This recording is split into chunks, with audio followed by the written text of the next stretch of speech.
오늘 말씀은 하나님을 본받는 삶에 대해서 이야기하고 있어요. 우리 먼저 1절 한번 큰 목소리로 읽어볼까요? 1절 말씀이에요. 시작. 그러므로 사랑을 받는 자녀같이 너희는 하나님을 본받는 자가 되고. 그러므로 흥미롭게도 에베소서에서 가장 많이 등장하는 단어가 뭘 것 같아요? 그러므로예요. 그러므로. 4장에도 그러므로는 단어가 계속해서 반복되고 5장에도 그러므로, 다 이 그러므로가 어디에 걸린 말씀이냐? 우리가 이제 하나님의 백성이 되었으니, 우리가 1장에서 살펴본 것 같이 우리가 이제 하늘의 신령한 복을 받은 사람이 되었으니 그러므로 너희는 이렇게 살아가십시오. 그러므로 너희는 이래야만 합니다. 오늘 보면 1절에서도 그러므로 우리가 사랑을 받는 자 된 것 같이 우리가 하나님의 사랑을 받았으니 그러므로 이제 우리가 하나님을 본받는 자가 되라. 여러분, 하나님을 본받는다는 것이 무엇일까요? 그 하나님 닮아가는 삶 아니겠습니까? 우리가 이 세상 속에 살아가면서 우리가 닮아가고 싶은 사람들 있지요. 성품을 닮고 싶고, 참 나도 저분처럼 성품이 되고 싶다. 또 때로는 그가 살아가는 삶도 본받고 싶을 때가 있습니다. 나도 저분처럼 살아가고 싶다. 또 어떤 사람들은요, 그 사람의 스타일을 닮아가고 싶은 사람도 있어. 흉내내는 거. 나도 저렇게 옷을 입고 나도 저렇게 살아가고 싶다. 내가 좋아하는 사람이 닮고 싶은 거예요.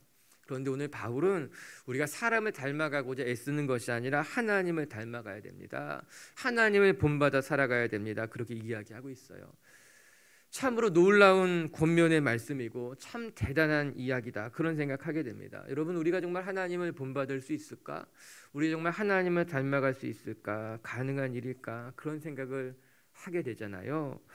예, 우리가 오늘 이 말씀을 묵상하기에 앞서서 한 말씀 하나 더 생각해 보고 싶은 말씀이 있어요. 어쩌면 오늘 이 본문을 이해하는데 정말 중요한 힌트가 되는 말씀이에요. 창세기 1장 26절 말씀 한번 같이 읽어볼까요? 자막을 통해서.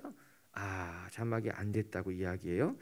그럼 제가 한번 읽어드릴게요. 창세기 1장 26절. 이럴 때 우리는 찾아볼 수 있어요. 빛의 교회는 성경책을 갖고 다니는 교회니까는. 창세기 1장 26절 말씀 한번 같이 읽어보도록 할까요? 창세기 1장 26절 말씀. 우리 가정에서 예배 드리시는 분도 한번 찾아보세요. 당황할 것도 없고 불편할 것도 없죠. 우리가 잘 찾았으면, 창세기를 신약에서 찾고 계시면 안 됩니다. 창세기는 벌써 찾아야 될 말씀인데 아직까지 뒤적이고 계시면 곤란해요. 1장 26절 시작. 하나님이 이르시되 우리의 형상을 따라 우리의 모양대로 우리가 사람을 만들고 그들로 바다의 물고기와 하늘의 새와 가축과 온 땅과 땅에 기는 모든 것을 다스리게 하자 하시고. 창세기에 인간이 어떤 존재인지에 대해서 말씀하시는데, 하나님께서 사람을 지으실 때 어떻게 지었는가? 하나님의 형상에 따라서 우리를 지으셨다는 거예요. 즉 이미 우리 안에 하나님의 형상이 담겨져 있다는 말씀입니다. 저는 이 말씀이 오늘 본문을 이해하는 데 있어서 우리가 하나님을 본받는 삶, 하나님을 닮아가는 삶에 있어서 너무나 중요한 말씀이다 생각하게 됩니다. 여러분, 이미 우리가 하나님의 형상으로 지어진 존재이기 때문에 우리가 하나님의 본을 받을 수 있는 거예요. 하나님을 닮아가는 삶을 살아갈 수 있다는 겁니다. 우리 자신을 바라보게 되면 너무나 보잘것없고 부족하고, 정말 나 같은 사람이 하나님을 닮아갈 수 있을까? 하나님을 본받을 수 있을까? 그렇게 낙심될 때가 있지만, 성경은 놀랍게도 하나님이 우리를 하나님의 형상 따라 창조하셨기 때문에 우리가 부족한 인생이지만, 죄 많은 인생이지만, 그럼에도 불구하고 우리의 삶에 하나님의 형상이 드러난다는 거예요. 우리의 삶이 예수님을 닮아갈 수 있고 하나님을 본받는 삶이 될 수 있다는 겁니다. 가끔 우리 자녀들을 보면 깜짝깜짝 놀랄 때가 있잖아요. 너무 닮은 거예요. 아니, 어떻게 이렇게 닮을 수 있을까? 제가 한번 이전에 이야기하지 않았나요? 제가 우리 나무 첫째 아이의 학교 찾아간 적이 있었거든요. 일이 있어가지고 얘기하지 않고 처음 그 학교를 방문했는데 우리 나무가 나온 거예요. 아빠 왔냐고. 제가 깜짝 놀랐어요. 너 어떻게 내가 온지 알았어?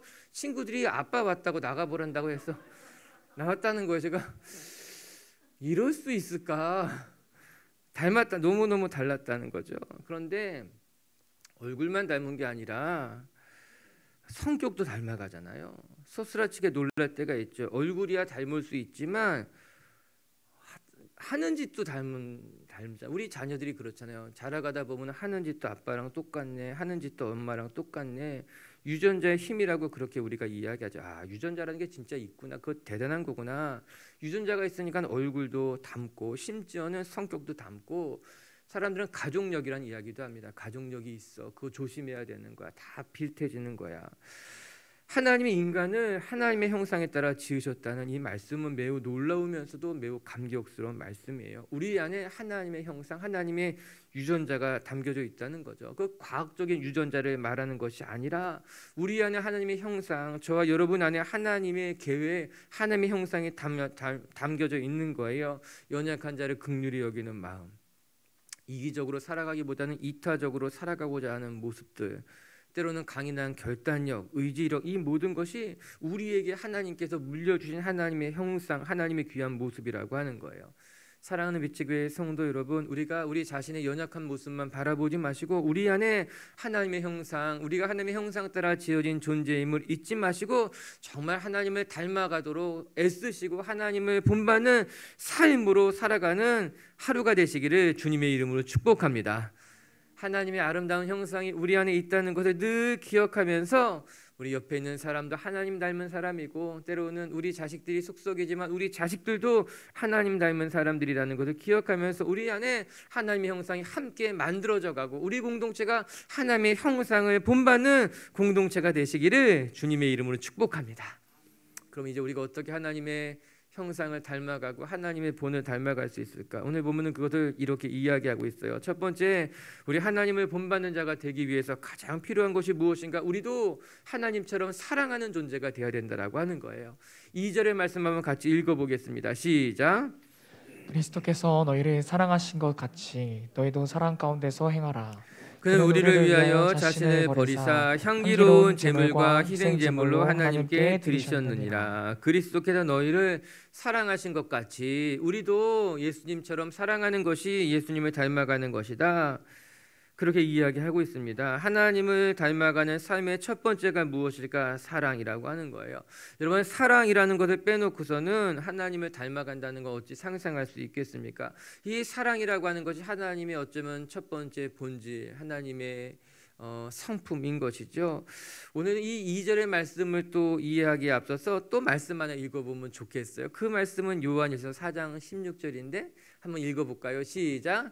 하나님이 우리를 사랑하시는 사랑을 우리가 알고 믿었노니 하나님은 사랑이시라. 사랑 안에 거하는 자는 하나님 안에 거하고 하나님도 그 안에 거하시느니라. 아멘. 여러분, 오늘 요한은 우리에게 분명하게 말해 주십니다. 하나님은 사랑이시라. 하나님, 사랑 안에 거하면 하나님 안에 거하는 것이고 하나님도 그 안에 거한다라고 하는 거예요. 하나님을 설명하는 데 있어서 하나님은 사랑이시라. 너무나 분명하지 않습니까? 우리가 하나님을 본받는다고 한다면 이 말씀 반드시 이해해야 돼요. 하나님이 누군지 알아야지 본받잖아요. 하나님이 어떠한 존재인지 아는 것이 하나님을 본받을 수 있는 것 아니겠습니까? 단서가 되는 거죠. 중요하죠. 오늘 성경이 무엇이라고 말합니까? 우리가 본받을 하나님은 어떤 분인가? 하나님은 사랑이라고 하는 거예요. 어떤 수식어도 필요 없이 하나님은 사랑이라. 이 사랑이 하나님의 본질이고 하나님의 실체이고 성경은 하나님의 사랑이라 증거하고 있는 것이에요. 그래서 우리가 하나님을 본받는 자가 되려고 한다면 당연히 우리는 하나님의 사랑이신 것과 같이 우리가 사랑이 되어야 되는 거예요. 사랑하는 자가 되어야만 한다라고 하는 겁니다. 하나님의 사랑 그 자체이기 때문에 우리가 하나님을 닮기를 원한다면 우리도 하나님의 사랑을 닮아가야 돼요. 이 하나님의 사랑을 빼놓고는 생각할 수 없는 것 아닙니까? 이 오늘 2절의 말씀은 어떻게 하나님이 우리를 사랑하셨다고 이야기하고 있습니까? 하나님이 사랑 그 자체인데, 사랑이 하나님의 본질인데 그 하나님의 본질이 어떻게 우리에게 드러났는가? 예수 그리스도를 우리에게 보내시는 것으로 말미암아 예수님이 우리를 대신해서 죽으셨다는 거예요. 희생 제물이 되었다. 그렇게 이야기하고 있는 것 아니겠습니까? 우리가 예수님 닮으려면요, 하나님 닮으려면요, 하나님이 어떻게 행하셨는가를 보면 되는데 하나님께서 어떻게 행하셨는가? 우리를 위해서 죽으셨다는 거예요. 우리를 위해서 자기의 목숨을 내어주셨다라고 하는 거예요. 희생 제물이 되었으니 분명하게 가르쳐주고 있는 것 아니겠습니까?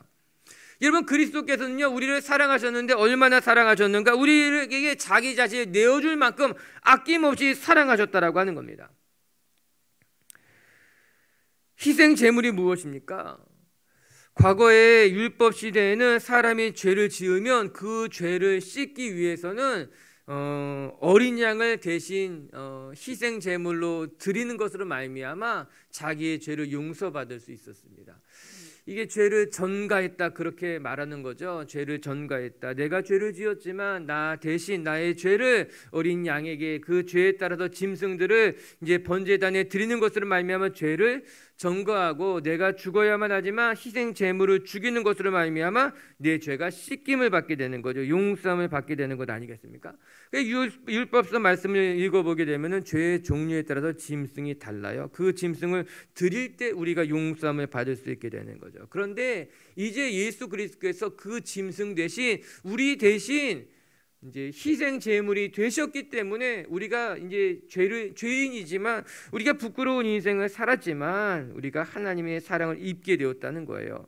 우리가 죄를 지어서 우리가 벌을 받아야 되는데 예수님이 희생 제물이 되어서 예수님이 대신 벌을 받으신 거예요. 우리가 마땅히 죽는 것이 죽어야만 하는데 예수님이 대신 십자가에 달려 죽으시는 것으로 말미암아 우리에게 생명이 얻어졌다는 거예요. 산 소망을 가지게 되었다라고 하는 것입니다. 이게 예수님께서 우리에게 보여주신 사랑인 거예요. 우리를 대신해서 희생적으로 희생제물이 되셨다라고 하는 겁니다. 사랑하는 빛의교회 성도 여러분, 세상은 점점 더 이기적으로 되어갈 것입니다. 목사님 어떻게 그렇게 단정할 수 있습니까? 제가 이렇게 단정할 수 있는 것은요, 성경에 쓰여졌기 때문인 거예요. 바울이 전해주기를 말세에 나타난 징조에 대해서 분명히 이야기했죠. 말세 때 자기를 사랑하고 돈을 사랑하고 부모를 거역하고, 이건 말세 때 나타난 징조다. 성경에 그렇게 쓰여 있기 때문에 제가 단정적으로 말씀드릴 수 있는 거예요. 세상은 점점 더 이기적이 되어져 갈 거예요. 자기만 아는 시대가 되어갈 거예요. 사랑은 사라지게 될 거예요. 여러분, 왜 우리가 살고 있는 이 시대가 물질 만능주의가 될까요? 왜 사람들은 점점점 더 돈 할까요? 그것은 돈만이 자기 자신을 지켜줄 수 있다고 생각하게 되었기 때문인 거예요. 우리 안에 공동체 의식이 사라지니까 나를 지켜줄 수 있는 것이 돈밖에 없다. 돈이 있어야, 아파도 돈이 있어야지, 어려운 일을 만나도 돈이 있어야지, 돈이 없으면 어려운 일에 처해져도 아무도 나를 도와주지 못할 거야. 그 생각하게 되죠. 과거에는요, 집에 문제가 생기면요, 먼 친척들이 관심을 갖고 도와주었잖아요. 또 이웃들이 서로 애를 같이 돌봐주면서 다녀와, 일 보고 와, 내가 너희 집 아이 지켜줄게. 우리 그렇게 됐잖아요. 엄마가 못 가도 아줌마가 너 식사 챙겨줄 거야. 우리 삼촌이 있잖아, 이모가 있잖아. 그렇게 우리가 같이 살아가는 공동체였는데 요즘은 그런 이웃이 없어지는 거죠. 어려운 일을 만나면 나를 도와줄 사람이 아무도 없게 되는 거예요. 공동체가 사라지고 공동체성도 사라지게 되니까는 무엇이 중요한 것처럼 보여요? 돈이 중요한 것처럼 보이는 거예요. 돈으로 해결하는 거죠. 엄마 없으니까 돈 더 줄게. 내가 너 데리러 가지 못하니까는 돈으로 택시 타고 와. 우리가 할 수 있는 것이 그것밖에 없어지게 되는 거예요. 우리 안에 공동체가 없으니까, 이웃이 없으니까, 서로가 서로를 돌보주는 이웃이 없으니까는. 나중에 또 한번 제가 이 말씀 드릴 거예요. 어쨌거나 우리 사회는 점점 더 자기 스스로 자기를 지켜야만 하는, 그렇기 때문에 점점 더 이기적인 사회가 되어갈 수밖에 없을 거예요. 나만 알고 스스로 지켜야만 하는. 근데 오늘 성경은 놀랍게 우리에게 예수님께서 우리를 위해서 희생 제물이 되었다라고 하는 거예요. 우리가 언제 감동받는지 아십니까? 이타적인 삶을 살아가는 사람들을 보면서 감동받는 거예요. 서로 양보하면서 힘을 같이 쏟을 때에, 얼마 전에 영상을 하나 봤는데 지하철에 사람이 끼었는데 그 지하철을 기다리던 사람이 다 같이 그 큰 지하철을 밀어가지고 끼어있는 사람을 꺼내주는 걸 봤어요. 오늘 누구 하나 시킨 것도 아니었는데 그 사람이 끼어있는 걸 보자마자 사람들이 다 달려들어가지고 지하철을 밀어가지고 사람을 꺼내더라고요. 눈물이 막 나더라고요. 아직까지 우리 사회가 완전히 병들지 않았구나. 오늘 말씀에 보면 여전히 우리 안에는 하나님의 형상이 담겨져 있어서 어려운 일에 처한 사람을 보면 도와주고자 하는 마음이 우리 마음이구나. 여전히 우리 안에는 이타적인 모습이 있구나. 맞아요. 세상은 점점 더 이기적이 되어갈지 모르지만, 그러나 그럼에도 불구하고 여전히 우리 안에는 하나님의 형상이 담겨져 있기 때문에 우리 언제 감동하냐고요? 우리가 언제 눈물이 나냐고요? 서로가 서로를 돌보고 서로가 서로를 도와주고 예수님이 우리에게 사랑하신 것까지 우리가 서로가 서로를 사랑할 때 비로소 우리는 정말 내가 하나님의 사람이구나. 정말 우리가 이럴 때 우리가 새로워지는구나 깨닫게 되는 것 아니겠어요?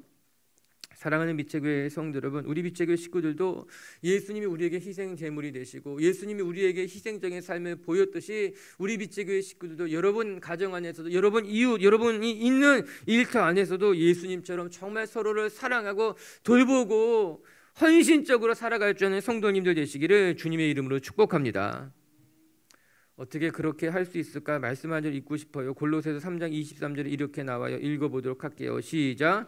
무슨 일을 하든지 마음을 다하여 죽게 하듯 하고 사람에게 하듯 하지 말라. 어떻게 우리가 이웃을 사랑할 수 있을까? 어떻게 우리가 하나님처럼 예수님처럼 사랑하는 삶을 살 수 있을까? 무슨 일을 하든지 마음을 다하여 누구에게 대하든지 주님께 하듯 행하면 우리가 정말 예수님처럼 하나님의 본을 닮아갈 수 있고 우리 안에 사랑이 회복이 되고 하나님의 형상이 회복되게 될 줄로 저는 믿습니다. 할렐루야. 옆에 사람을 지그시 바라보면서 죽게 하듯 해보겠습니다. 당신의 인격과 당신의 성품과 당신의 모든 것과 상관없이 주님께 하듯 하겠습니다. 할렐루야.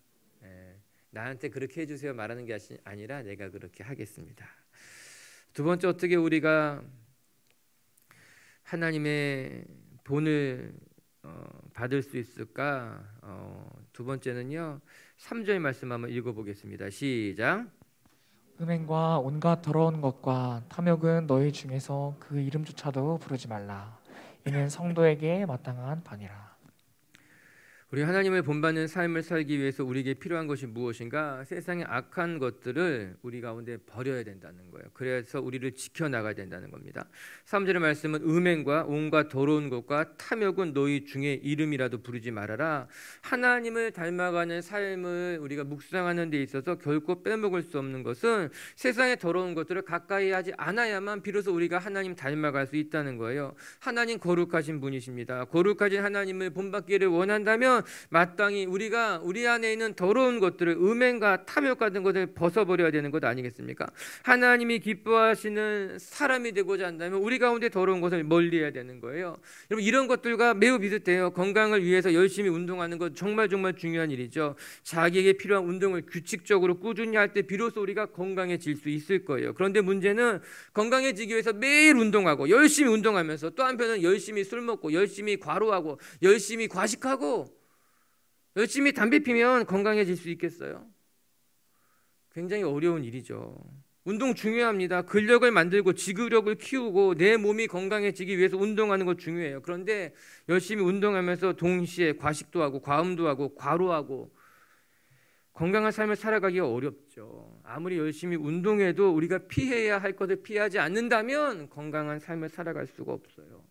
우리가 교회에서 열심히 봉사하고 헌신하고 희생적인 삶을 살려고 몸부림을 쳐도 우리가 세상에 나가서 세상 사람들과 똑같이 음행과 더러운 것과 탐욕하는 삶을 살아간다면, 이런 것들 끊지 못한다면 하나님을 닮아가는 삶은 요원할 거예요. 불가능할 것이에요.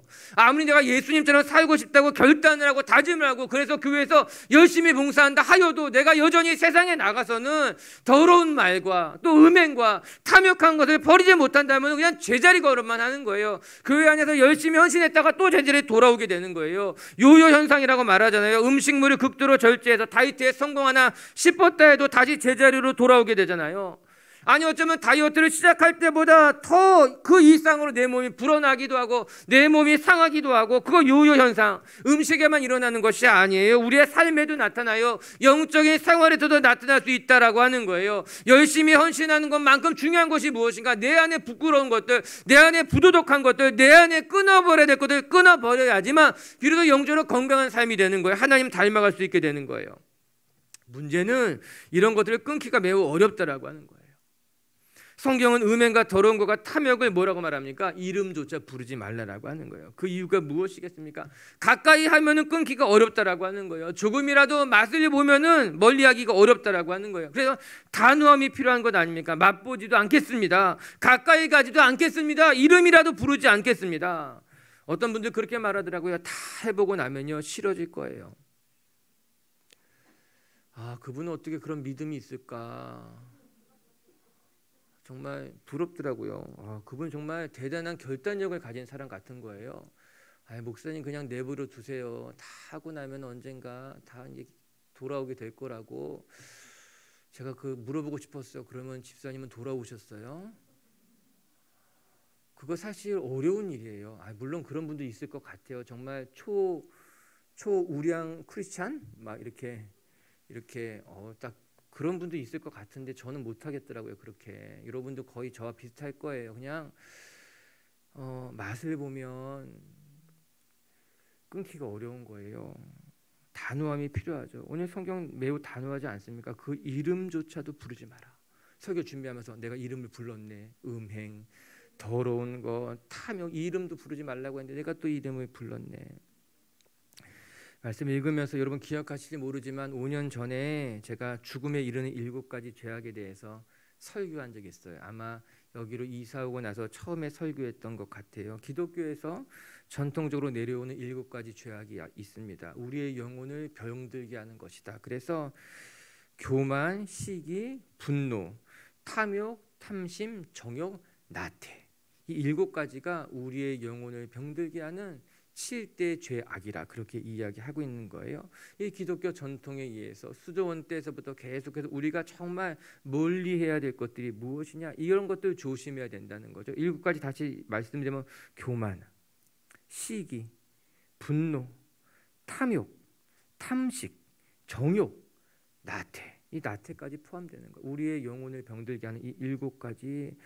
그때 저도 7가지 말씀을 준비하면서 정말 자신을 많이 돌아보게 됐거든요. 또 우리 성도들과 같이 나누면서 은혜 받았던 기억이 나게 되더라고요. 맞아요, 여러분.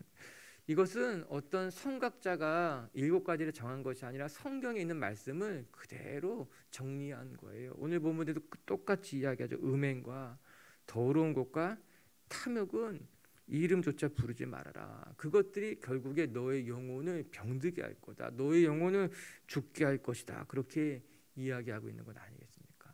정말 우리가 하나님 안에서 정말 건강한 신앙생활을 하기를 원한다면, 오늘 말씀처럼 정말 우리가 하나님을 닮아가는 삶을 살기를 원한다면, 이런 것들은 이름조차 부르지 말고 멀리하며 끊어낼 줄 알며 여러분의 마음도 지키고 몸도 지키는 성도님들 되었으면 좋겠어요.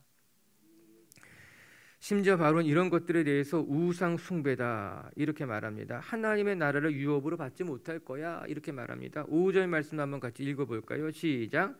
너희도 정녕 이것을 알거니와 음행하는 자나 더러운 자나 탐하는 자 곧 우상 숭배자는 다 그리스도와 함께 하나님의 나라에서 기업을 얻지 못하리니. 바울은 아주 단호하게 이야기하고 있어요. 이것들이 우상 숭배라고 하는 겁니다. 탐욕도 음행도 우상 숭배와 똑같다.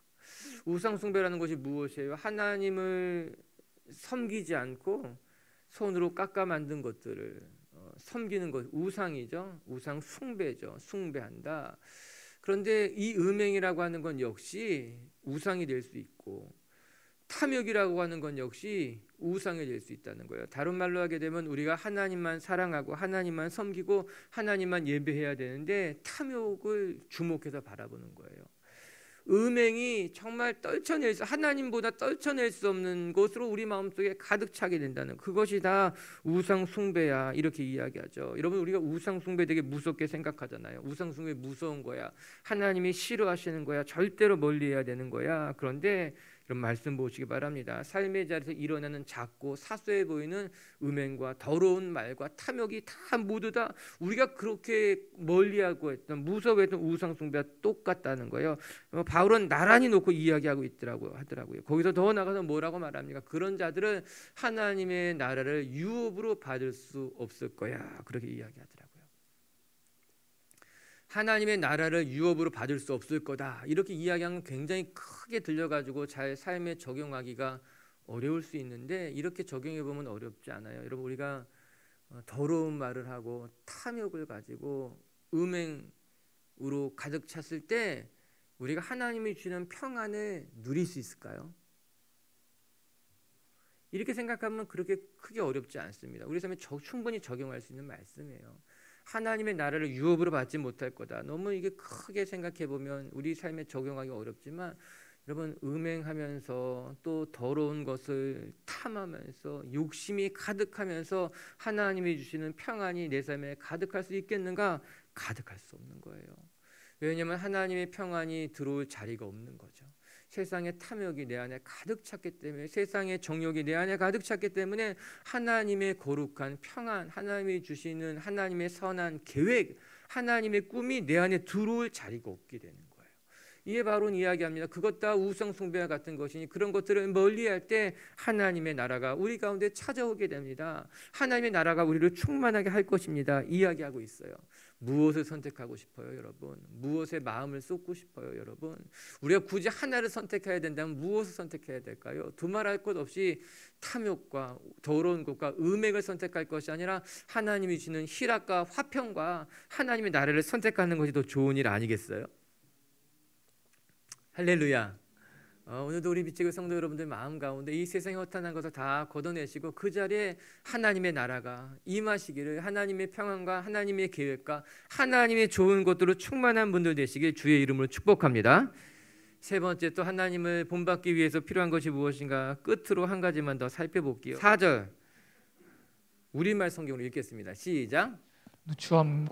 다시 4절 우리말 성경 시작. 더러운 말과 어리석은 말과 희롱의 말은 어울리지 않습니다. 오히려 감사하는 말을 하십시오. 결론처럼 이야기하면은 우리가 하나님을 닮아가는데 필요한 것이 무엇인가 바로 한 번 더 다시 말에 대해서 강조하고 있어요. 지난주도 말에 대한 이야기, 언어에 대한 이야기 하지 않았습니까? 오늘 바로는 한 번 더 강조하기를 우리가 하나님을 닮기를 원한다면 우리의 말이 하나님 닮아야 된다는 거예요. 우리 언어가 달라져야 된다는 거예요. 우리가 읽었던 이 에베소 5장 4절의 말씀은 우리의 말 성경을 보면 이렇게 정확히 말합니다. 더러운 말, 어리석은 말, 희롱하는 말이 어울리지 않습니다. 이렇게 이야기하고 있어요. 그런 말 하지 않았으면 좋겠다는 겁니다. 우리가 하나님의 자녀가 되었는데 하나님의 자녀에게는요 어울리는 말이 있고요 어울리지 않는 말이 있다라고 하는 거예요. 이런 말이라고 해서 다 똑같은 말이 아니라고 하는 거죠. 우리가 하나님의 자녀가 되었다면요 우리에게 어울리는 말이 있습니다. 어울리는 말만 해야 되는데 하나님의 자녀가 되었음에도 불구하고 여전히 더러운 말, 어리석은 말, 희롱의 말을 하는 사람도 있어요. 그런 사람들은 하나님의 사람과 어울리지 않아요. 저 그렇게 말해줄 때가 있거든, 말해주고 싶을 때가 있거든요. 그렇게 말씀하지 마세요. 하나님의 자녀로서 어울리지 않는데요. 집사님 그 말이 참 어울리지 않아요. 그 말이 어울리지 않아요. 어울리지 않아. 하나님의 자녀에게는 어울리지 않은 말이에요, 여러분. 말이라고 하는 것이 그 사람의 인격이에요. 더 심각하게 말한다면 그 사람의 수준이라고 하는 거예요. 아무리 믿음이 좋고 아무리 교회 오래 다녔다고 해도 그분이 하는 언어의 품격이 없다면 어울리지 않는 말인 거예요. 그 사람이 하는 말이 정말 하나님 앞에 부끄러운 말들, 정말 더럽고 어리석고 희롱하는 말들이라면요 그거 어울리지 않는 말인 거예요.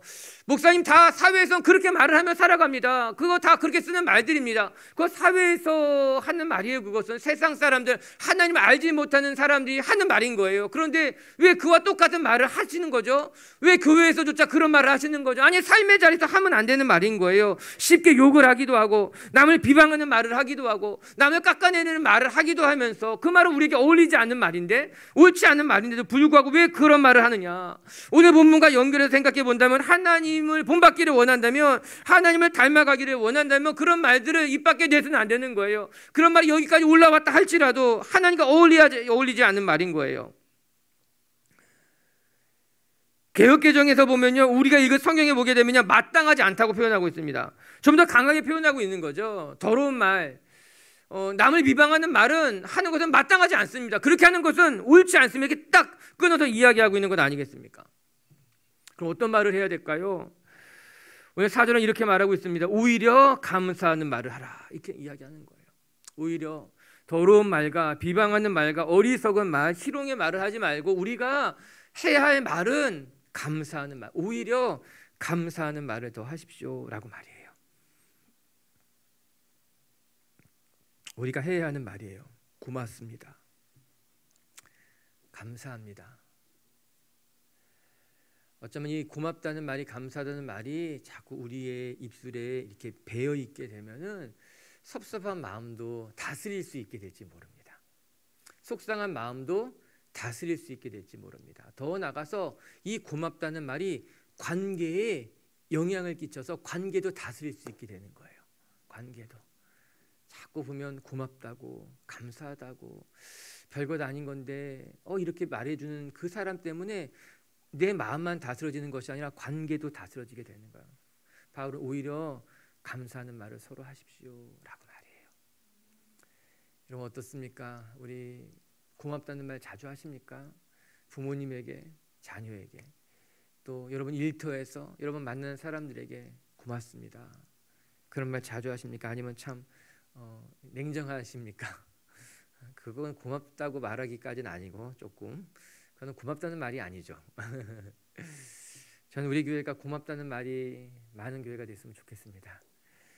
봉사하시는 분들에게 고맙다고 이야기하고, 안내 서시는 분에게 일찍 나와서 먼저 안내 서서 고맙다고 이야기하고, 고맙다는 말이 많으면 우리 공동체는 따뜻한 공동체가 되고 아름다운 공동체가 될 줄로 믿습니다. 말씀을 정리하십시다. 우리 1절 말씀 한번 읽고 마칠까요? 1절이에요. 시작. 그러므로 사랑을 받는 자녀같이 너희는 하나님을 본받는 자가 되고. 사실 오늘 본문을 시작하는 말씀의 가장 처음 어귀에는 이렇게 나와 있어요. 사랑을 받는 자처럼 나옵니다. 사랑을 많이 받고 자란 아이는 사랑하는 사람으로 성장해 가기가 쉽습니다. 이미 사랑을 많이 경험했기 때문에 마음이 따뜻한 거죠. 또 자기 자신에 대한 부정적인 생각들이 없는 거죠.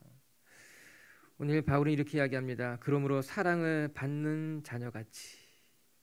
이미 사랑을 우리가 받았지 않습니까? 우리가 사랑을 받은 자라면 그 받은 사랑을 가지고 그 하나님의 사랑을 누리면서 우리가 하나님처럼, 예수님처럼 사랑하는 삶을 살아가자라고 하는 거예요.